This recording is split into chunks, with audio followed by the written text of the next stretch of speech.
Mahigit 1,000 Pangasinan State University scholar ang nakatanggap ng tig 10,000 piso mula sa Pangasinan Provincial Government.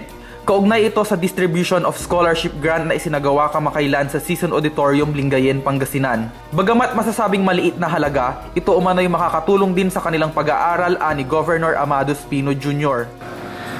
Hindi kayo dihado, mga schoolmates. You are not. The rating of one person will become a graduate of men's school is not the institution where they came from. It is the individual who studied in that institution. Kayo, the human resource, yung tao. Kayo. Ayon naman kay King John Milo, ang kanyang scholarship ay hindi lamang nakatulong sa kanyang kinabukasan, bagkus maging sa kanyang mga magulang. Malaking naging tulong sa akin ng scholarship program dahil hindi ako nagbabayad ng tuition fee ko at syempre malaking tulong din siya sa mga magulang ko na nangangarap na makapagtapos at magkaroon ako ng maayos magandang pamumuhay.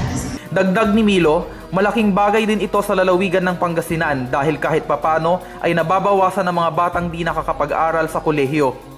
Di naman maitago ang tuwa ng mga magulang nang sila din ay tawagin at nabigyan ng pagkakataong makadaupang palad ang gobernador at personal na makapagpasalamat.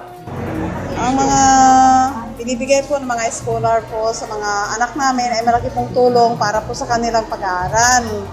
Kasi po kahit sa konting mga gastusin lang po nila, malaking tulong na po yun para sa amin. Kasi po mahirap lang po kami at kailangan po namin ng tulong para po galing sa mga gobyerno po natin. Maraming salamat kay Governor.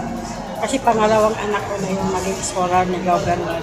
Sa huli, hiniling ni Board Member Pogi Espino sa mga scholar ang pagbibigay ng respeto at proteksyon sa sarili, sa pamilya at sa lalawigan. If you respect and protect your families, of course, mga tumutulong sa inyo, you respect and protect the name of your family.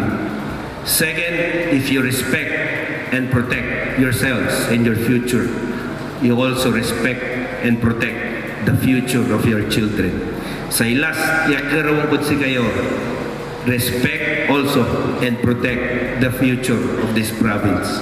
Reginald Agsalon, Pangasinan Watch.